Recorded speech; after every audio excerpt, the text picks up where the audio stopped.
Hello అండి అందరికీ. ఈరోజు మా బ్రేక్ఫాస్ట్లోకి రాగి మాల్ట్ ప్రిపేర్ చేస్తున్నా. మీలో ఎంతమంది రాగి మాల్ట్ని బ్రేక్ఫాస్ట్లో డైలీ తీసుకుంటారో కామెంట్ చేయండి. మేమైతే ఎక్కువగా రాగి మాల్ట్ని ప్రిఫర్ చేస్తాము. రాగి మాల్ట్ అనే కంటే అంబలి అంటేనే చాలామందికి అర్థమవుతుందనమాట. మేము కూడా మా ఇంట్లో అంబలి అనే పిలుస్తాము.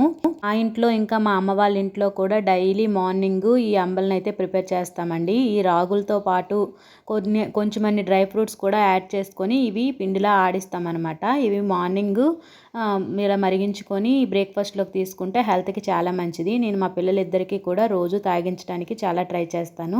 మొత్తం తాగకపోయినా కొంచెమైనా తాగుతారు కదా, వాళ్ళకి హెల్త్కి మంచిది, బోన్స్ స్ట్రాంగ్ అవుతాయని చెప్పేసి ఎక్కువగా అంబల్నే ప్రిఫర్ చేస్తాను. అంబల్ తయారు చేయడం గురించి స్పెషల్గా ఏమీ ఎవరికి చెప్పవసరం లేదు, అందరికీ మ్యాక్సిమం వచ్చే ఉంటుంది.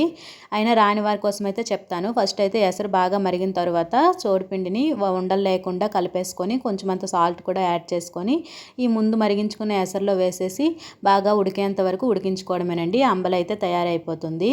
ఈ రాగి మాల్ట్ తాగండి అనేసి మా పిల్లలకి కొద్దిగా చల్లగారించేసి ఇచ్చేస్తాను అనమాట. మా పిల్లలకి ఇచ్చే రాగి మాల్ట్లో ఏంటంటే కొంచెమంత బెల్లం కూడా యాడ్ చేస్తాను. అంటే తీయగా ఉంటే కొంచెం తాగడానికి ఇష్టపడతారు కదా అని చెప్పేసి. ఎవరైనా పిల్లలు బ్రేక్ఫాస్ట్లో ట్రై చేయాలంటే మాత్రం ఖచ్చితంగా ట్రై చేయండి. పిల్లలకి హెల్త్కి చాలా మంచిది.